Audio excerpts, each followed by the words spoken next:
बात बच्चों, और कैसे हो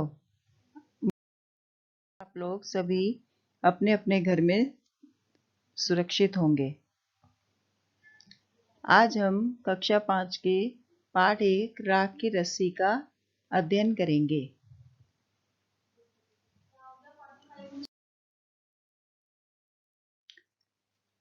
लोनपोगार तिब्बत के 32वें राजा सौनक वसेन गापो के मंत्री थे। वे अपनी चालाकी और हाजिर जवाबी के लिए दूर दूर तक मशहूर थे। कोई उनके सामने टिकता ना था। चैन से जिंदगी चल रही थी, मगर जब से उनका बेटा बड़ा हुआ था, उनके लिए चिंता का विषय बना हुआ था। कारण यह था कि वह बहुत भोला था। होशियारी उसे छूकर भी नहीं गई थी। लेकिन लोनपोगार ने सोचा, मेरा बेटा बहुत सीधा साधा है, मेरे बाद इसका काम कैसे चलेगा।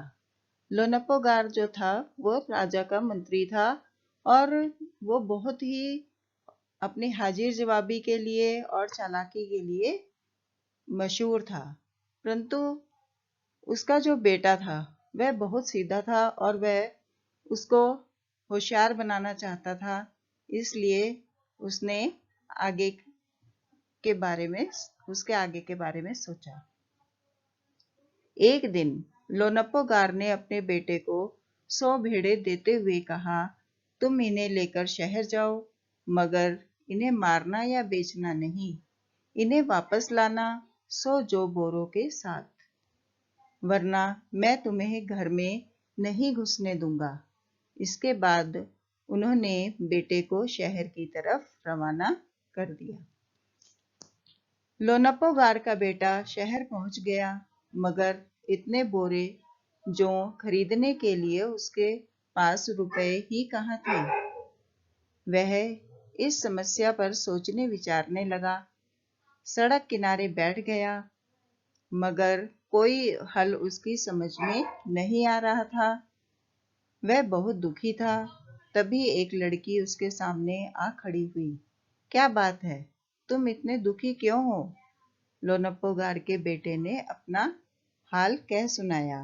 इसमें इतना दुखी होने की कोई बात नहीं, मैं इसका हल निकाल देती हूँ। इतना कहकर लड़की ने भेड़ों के बाल उतारे और उन्हें बाजार में बेच दिया। जो रुपए मिले उनसे जौ के 100 बोरे खरीदकर उसे घर वापस भेज दिया।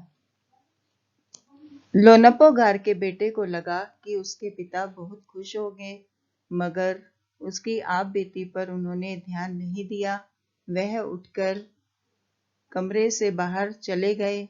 दूसरे दिन उन्होंने अपने बेटे को बुलाकर कहा, पिछली बार भेड़ों के बाल उतार कर बेचना मुझे जरा पसंद नहीं आया। अब तुम दोबारा उन्हीं भेड़ों को लेकर जाओ, जो उनके साथ जौ के 100 बोरे ही लेकर ही लौटना। मतलब जो जो लोनपोगार का बेटा था बहुत सीधा था, तो उसे अपने बेटे पर विश्वास नहीं था कि वो इतनी समझदारी से काम कैसे कर सकता है। तो उसकी मदद तो एक जो लड़की उसे मिली थी उसने करी थी। इसलिए वह अपने बेटे से संतुष्ट नहीं हुआ और उसने फिर दोबारा से अपने बेटे को शहर में भेज दिया। एक बार फिर निराश लोनपोगार का बेटा शहर में उसी जगह जा बैठा। ना जाने उसे यकीन था कि वह लड़की उसकी मदद के लिए जरूर आएगी, और हुआ भी ऐसा ही। वह लड़की आई। उससे उसने अपनी मुश्किल कह सुनाई। अब तो बिना जौ के 100 बोरों के मेरे पिता मुझे घर में नहीं घुसने देंगे। लड़की सोचकर बोली, एक तरीका है। उसने भेड़ों के सींग काट लिए। उन्हें बेचकर जो रुपए मिले उनसे 100 बोरे जौ खरीदे। बोरे लोनपोगार के बेटे को सौंपकर लड़की ने उसे घर भेज दिया। भेड़ें और जौ के बोरे पिता के हवाले करते हुए लोनप्पोगार का बेटा खुश था। वह इसलिए खुश था, उसने सोचा कि जो मेरे पिता हैं अब की बार तो मेरे से खुश हो ही जाएंगे। पर उसने विजयी भाव से सारी कहानी कह सुनाई। सुनकर लोनप्पोगार बोले, उस लड़की से कहो कि हमें 9 हाथ लंबी राख की रस्सी बनाकर दे। उनके बेटे ने लड़की के पास जाकर पिता का संदेश दोहरा दिया। लड़की ने एक शर्त रखी, मैं राख की रस्सी तो बना दूंगी, मगर तुम्हारे पिता को वह गले में पहननी होगी।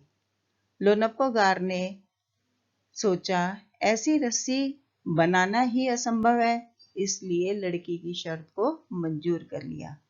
अब भेड़ों जो लड़का था फिर दोबारा से लड़की की मदद से उसने फिर भेड़ों के सींग उतार लिए, उतरवाए और उनको बाजार में बेचा।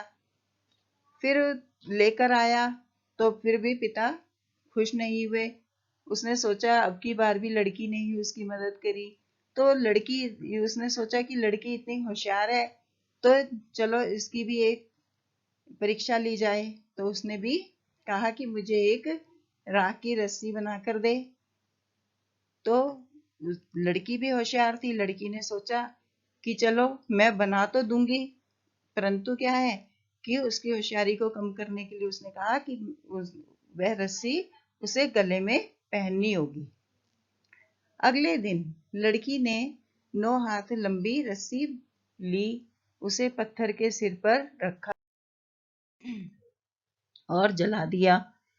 रस्सी जल गई, मगर रस्सी के आकार की राख बच गई। इसे वह सिल समेत लोनप्पोगार के पास ले गई और उसे पहनने के लिए कहा। लोनप्पोगार रस्सी देखकर चकित रह गए। उन्होंने सोचा कि अरे, मैंने तो उसके पास एक शर्त रखी थी, परंतु उसने तो यह रस्सी बना दी। वह तो हैरान हो गए उसको देखकर। तो वह जानते थे कि राख की रस्सी को गले में पहनना तो दूर, उठाना भी मुश्किल है। हाथ लगते ही वह रस्सी टूट जाएगी। लड़की की समझदारी के सामने उनकी अपनी चालाकी धरी रह गई, मतलब वह लड़की से हार गए। बिना वक्त गवाए लोनप्पोगार ने अपने बेटे की शादी का प्रस्ताव लड़की के सामने रख दिया।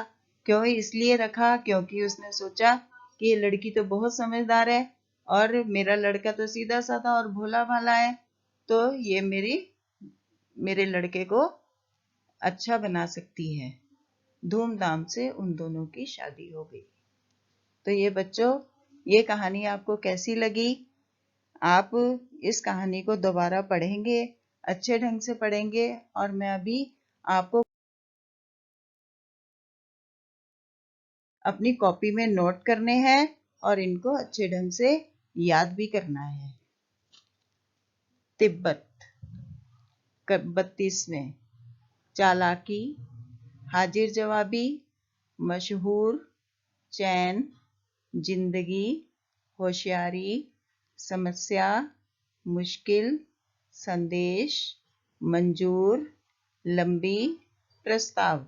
ये आप लोग अपनी कॉपी में और नोट करेंगे और आप लोगों ने इस काम को पेन से करना है।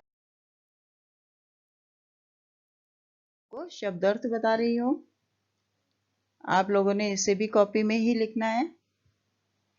चालाकी, होशियारी, हाजिर जवाबी, किसी बात का जवाब होशियारी के साथ देना। मशहूर, प्रसिद्ध। चैन, आराम। चिंता, फिक्र। समस्या, परेशानी।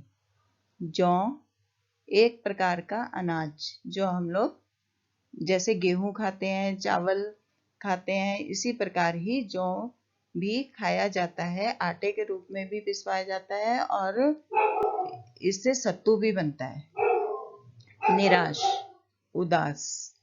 यकीन, भरोसा। मदद, सहायता। तो बच्चों, आप लोगों ने इसे भी कॉपी में लिखना है।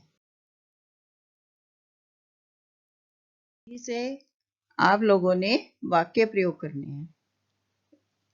शब्द और वाक्य प्रयोग आप लोग स्वयं ही करेंगे।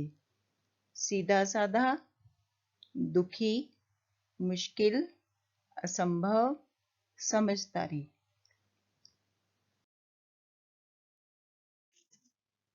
अब जो मैंने आपको पाठ का सारांश पढ़ाया है और समझाया है, उसी से संबंधित ही यहाँ पर प्रश्न है जिनको आप लोगों ने स्वयं ही करना है। लोनप्पोगार किस राज्य के कौन से राजा के मंत्री थे? दूसरा है, लोनप्पोगार किन किन कारणों से मशहूर थे? तीसरा है, लोनप्पोगार को किस बात की चिंता थी? चौथा प्रश्न है, लोनप्पोगार के बेटे को शहर में आकर क्या समस्या हुई? पांचवा है, लोनप्पोगार ने 100 भेड़ें देते हुए अपने बेटे से क्या कहा? छठा है, शहर में आकर लड़के को कौन मिला? सातवां है, लड़की ने पहले उसकी समस्या का समाधान किस प्रकार से किया? लड़की ने दोबारा उसकी समस्या को हल किस प्रकार किया? अगला है, लोनप्पोगार ने लड़की के सामने क्या प्रस्ताव रखा? अगला है, लड़की ने लोनप्पोगार के सामने क्या शर्त रखी? अगला क्वेश्चन है, लड़की ने राख की रस्सी किस प्रकार बनाई? अगला क्वेश्चन है, क्या लोनप्पोगार राख की रस्सी को गले में पहन पाए? अगला क्वेश्चन है, हमें वह लड़की कैसी लगी? अगला क्वेश्चन है, क्या लोनप्पोगार की चिंता दूर हुई?